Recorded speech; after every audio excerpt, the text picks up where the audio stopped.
Hey everyone, welcome to the channel Agriculum, and today we will start the lecture fundamentals of horticulture.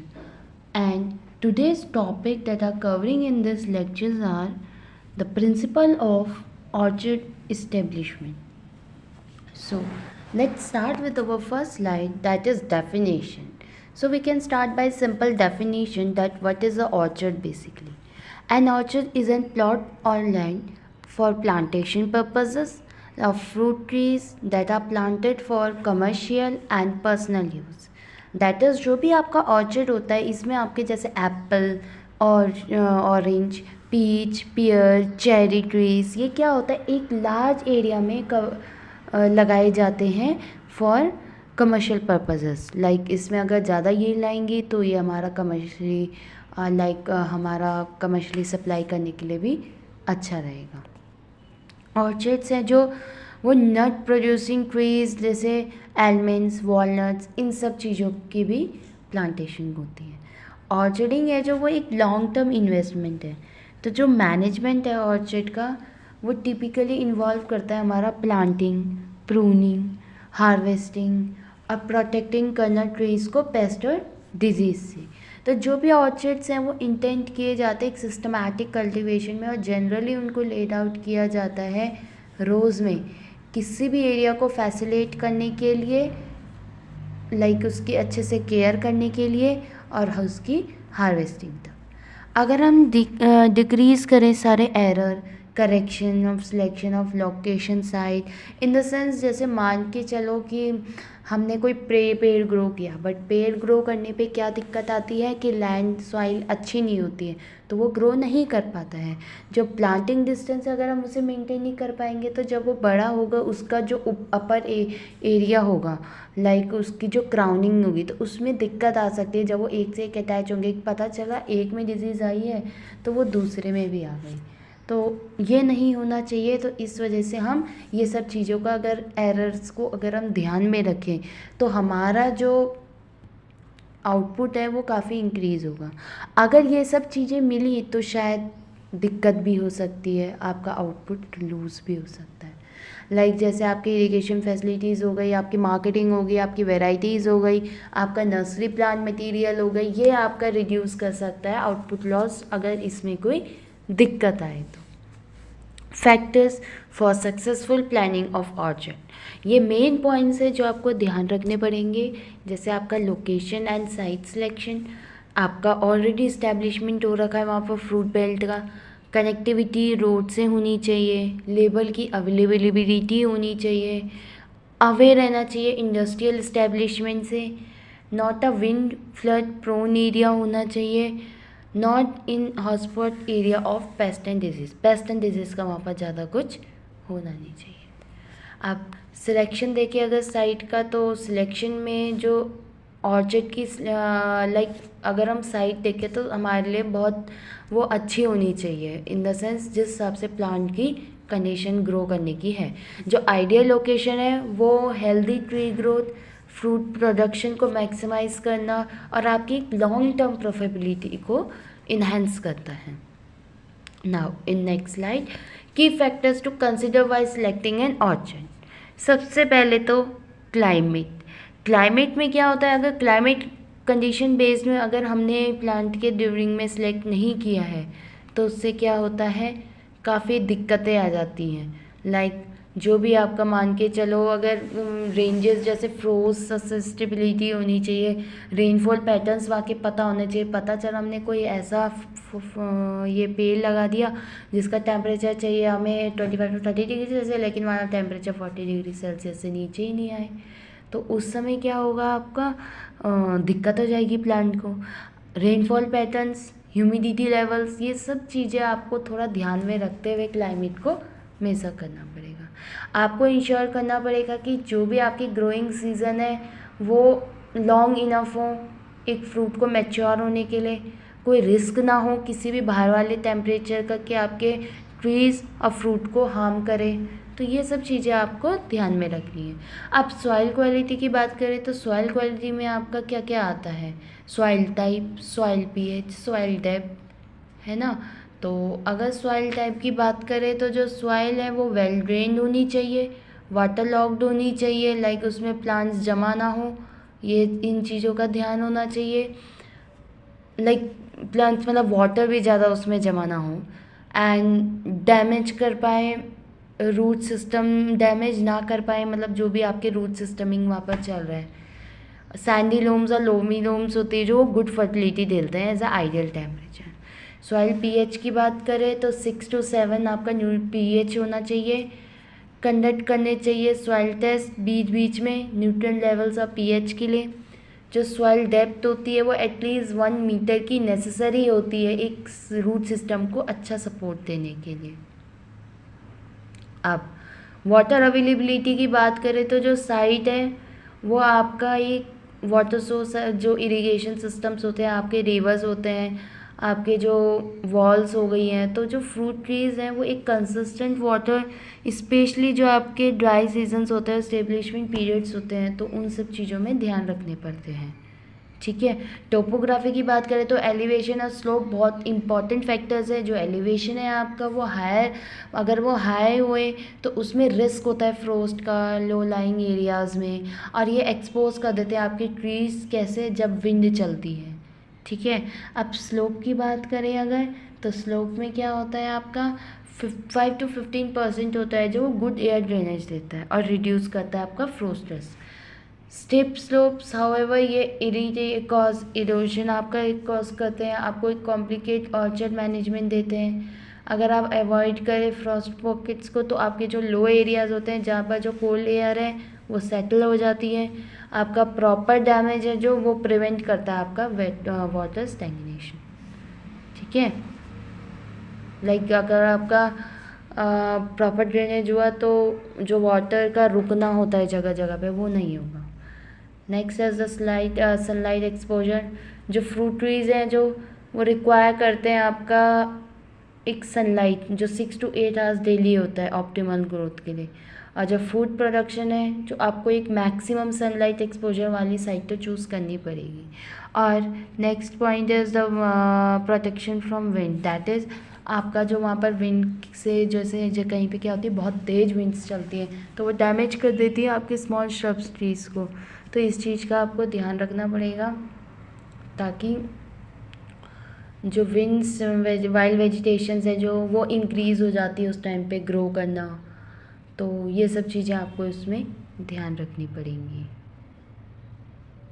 अब paste and disease का भी mainly आपको ये देखना पड़ेगा कि जो भी आपके वाइल्ड वेजिटेशन अगर आसपास हुई, ठीक है, तो उसमें क्या होगा आपका जो रिस्क है डिजीज़ और इंसेक्ट इन्फेस्टेशन का वो बहुत ज़्यादा बढ़ेगा। ठीक है। Access to proximity to markets, जो कंसिडर करते हैं आपके डिस्टेंस रोड से, तो जो ट्रांसपोर्टेशन नेटवर्क्स हैं आपके मार्केट्स हैं जो वो ईजी एक्सेस होते हैं जो लोअर कर देते हैं ट्रांसपोर्टेशन कॉस्ट और हेल्प करते हैं टाइमली आपका हार्वेस्टिंग करने में और डिस्ट्रीब्यूशन पर्पसेस के लिए। अब preliminary operations in establishing orchard, जो आपके लाइक ऑपरेशंस हैं, मान के चलो कि आप जब कभी भी ऑर्चर्ड इस्टेब्लिशमेंट कर रहे हो तो ये 10 पॉइंट्स है जो आपको सबसे पहले दिमाग में लगाने पड़ेंगे।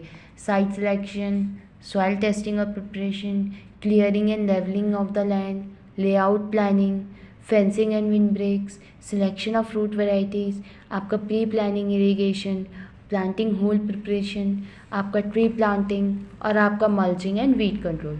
होप आपको ये सब पॉइंट्स अब समझ आ गए होंगे जितना मैंने आपको पहले बताया है। फेंसिंग एंड ऑर्चर्ड मैनेजमेंट, अब देखा जाए तो फेंसिंग है वो बहुत एसेंशियल है क्योंकि जो बाहर के एनिमल्स होते हैं, अनऑथराइज एंट्री और थेफ्ट होते हैं, वो लोग नहीं आ पाते हैं। एक ये बैरियर बना देते हैं आपकी ऑर्चर्ड को लेके कि हाँ हमारा ऑर्चर्ड मतलब सेफ़ है एक तरीके से।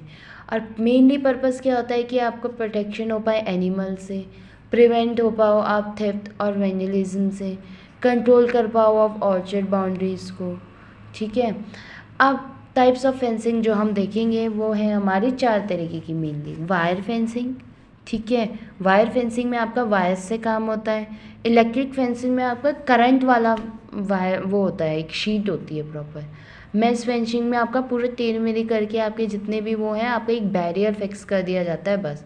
और लिविंग फेंसिंग होती है आपकी हेजेस, जो अपर साइड से आपके घूमे घूमे पूरे रहते हैं। अब जो मेनली कंसिड्रेशन होती है फेंसिंग करते टाइम वो यही होती है कि कितनी हाइट तक हमें किसी अनऑथराइज एंट्री पर्सन को रोकना है, और मेंटेनेंस पर्पस भी देखना होता है कि कितने तक हमें मेंटेन रखना है। विंड ब्रेक्स इन ऑर्चर्ड मैनेजमेंट, जो विंड ब्रेक्स हैं जो वो आपके एक बैरियर्स हैं, एक तरीके से आपके नेचुरल और आर्टिफिशियल दोनों तरीके होते हैं, जो डिज़ाइन करे जाते हैं आपके स्ट्रॉन्ग विंड्स को रोकने के लिए। क्योंकि स्ट्रॉन्ग विंड्स क्या करते हैं, ज़्यादा से ज़्यादा आपका जो वाला पार्ट होता है जैसे मेन फ्रूटिंग, उनको ज़्यादा इफ़ेक्ट कर जाती है डायरेक्टली। तो ये बड़ा दिक्कत बन जाता है ऑर्चर्ड स्टैब्लिशमेंट के लिए। टिपिकली जो ट्रीज़ होते हैं, श्रब्स होते हैं, यही सब चीज़ें होती हैं जो आसपास में लोग मतलब इंटरकनेक्टिंग में बचाते हैं, ठीक है। और जो विंड ब्रेक्स हैं वो एक क्रूशियल रोल भी प्ले करते हैं आपका माइक्रो क्लाइमेट बचाने के ऑर्चर्ड में, और इंश्योर करते हैं आपके ऑप्टिमल कंडीशंस ट्री ग्रोथ और फूड प्रोडक्शन के लिए, ठीक है। इम्पॉर्टेंस क्या होती है विंड ब्रेक्स की, लाइक आपका प्रोटेक्शन हो जाता है स्ट्रॉन्ग विंड से, नेट टेम्परेचर रेगुलेशन हो जाता है, रिडक्शन हो जाता है सॉइल इरोजन में, और इम्प्रूवमेंट होता है आपका पॉलिनेशन में। आप टाइप्स ऑफ विंड ब्रेक बात की जाए तो नेचुरली एक होता है और एक आपका आर्टिफिशियली होता है जो आप खुद क्रिएट करते हो। विंड ब्रेक जो डिज़ाइन कंसिडरेशन होती है वो आपका स्पेसिंग एंड हाइट और आपका डाइवर्सिटी ऑफ स्पीशीज़ के डिपेंड पे बेसिस होता है।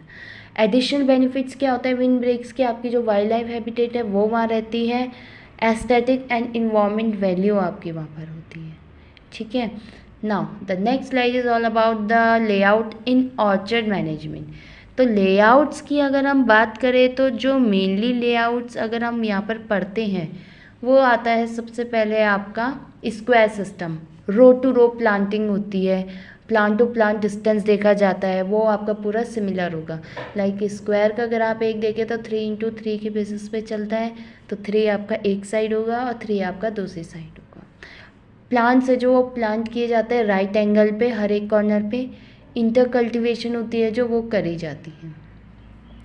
Now second is our rectangular system. इसमें क्या होता है, रेक्टेंगुलर की बेसिस में लेंथ इनटू ब्रेथ के मेजरमेंट में आपको सारे प्लांट्स लगाने होते हैं। जो मोर प्लांट्स हैं वो अकोमोडेट होते हैं रो में, ब्रेथ के साइज में कम होते हैं। नाउ हेक्सागोनल सिस्टम, जो हेक्सागोनल सिस्टम होता है 15% more plants than square system. Orchards हैं जो वो लेड आउट कर जाती है आपकी रेक्टेंगुलर सिस्टम पे। जो डायगनल्स होते हैं रेक्टेंगल के वो इंटरसेक्ट करते हैं इक्विलेटरल ट्रायंगल्स में। ट्री प्लांट की जाती है वर्टेक्स में आपके जो इक्वेटोरियल ट्रायंगल होते हैं। 6 trees from hexagon and 7 in the center of stapel। Like आपका ऐसे में जब डायगनल्स बन रहे तो आपका पूरा हेक्सागोनल क्रिएट हो जाता है। तो आपका क्या होगा कि इसी जैसे आप बगल में इमेज में देख रहे हैं आपको यहाँ पर क्लियरली पता लग जाएगा कि किस तरीके से हेक्सागोनल सिस्टम होता है आपका, ठीक है। ट्री जो भी आपकी इसमें लैंड रिक्वायर होती है वो आपको फर्टाइल चाहिए होती है, ठीक है। ये सब चीज़ बातों का आपको ध्यान रखना पड़ेगा। Now layout of orchard management in triangular system basis. Triangular system में आपका क्या होता है, जो ट्रीज़ हैं जो प्लांट किए जाते हैं कि जो आपके रोज़ हैं वो मिडवे होता है और रोज़ का। तो जो आपका डिस्टेंस होता है मान लो किसी भी 2 एडजस्टमेंट ट्रीज़ की रो में वो इक्वल हो जाता है आपका किसके, जब आप किसी भी 2 एडजस्टमेंट रोज़ के जो परपेंडिकुलर डिस्टेंस है आप अगर उसको देखें तो, ठीक है। Now the next is quincunx system. इसको डायगोनल और पेंटागोनल भी बोला जाता है, सिमिलर होता है यह स्क्वायर सिस्टम के। तो जो एडिशनल प्लांट होता है लाइक फिलर प्लांट जो शॉर्ट सैचुरेटेड होता है और अर्ली ब्रेयरिंग होता है। 1.8 टाइम्स मोर देन एक स्क्वायर सिस्टम होता है। मतलब स्क्वायर सिस्टम में तो थोड़ा मतलब स्पेसिंग होता है, बट इसमें क्या है 1.8 टाइम्स मोर प्लांट्स स्क्वायर इस सिस्टम से इस पर आ जाता है, फिट हो जाता है। तो जनरेट इनकम भी काफ़ी अच्छा जनरेट करता है अगर किसी ने ये अच्छा खासा इस्टेब्लिश कर दिया है तो। Now The next slide is all about the counter system and counter system आपका मोस्टली हिली एरियाज़ में आपने देखा होगा, पहाड़ों में आपने हिल टेरेस फार्मिंग टाइप में लैंड है जो वो अनडिवलेटेड होती है और सॉइल इरोजन होता है वो क्योंकि जब एक स्टेयर से आएगा नीचे तो जो दूसरा होता है लाइक दूसरे में सॉइल आके बैठ जाती है, तो वो कहीं ना कहीं बैलेंस हो जाता है। तो जो काउंटर टेरेस होता है वो स्क्रैचिंग और लेवलिंग हिल स्लोप के बेसिस पे होता है। जो विड्थ होता है टेरेस वेट्स का वो अकॉर्डिंग टू आपका स्लोप ऑफ हिल डिपेंड करता है। तो जो स्लोप्स होती है वो 2 to 10% ग्रेडियंट के हिसाब से होनी चाहिए। एट स्टिप स्लोप जो विड्थ है वो के नैरोअर रखी जाती है। तो जो लेआउट ट्री होता है वो स्टार्ट किया जाता है लोएस्ट लेवल से और जब हम उसे प्लांट करते जाते हैं तो वो एक यूनिफॉर्म स्लोप में एक राइट एंगल के स्लोप पे आपको दिखता है और ये रिड्यूस कर देता है आपका टॉप सॉइल इरोजन को mostly. Now the next is terrace system. अब टेरेस सिस्टम में देखिए जो एक्सटेंशन होता है काउंटर सिस्टम का, ठीक है। काउंटर सिस्टम में क्या होता है, हम एक डिस्टेंस पे लगाते हैं, लेकिन जो टेरेस सिस्टम होता है उसमें हम पूरा डिस्टेंस में पूरी स्टेयर्स को फिल आउट करते हैं। मोस्टली आपको हिल्स में मिलेगा।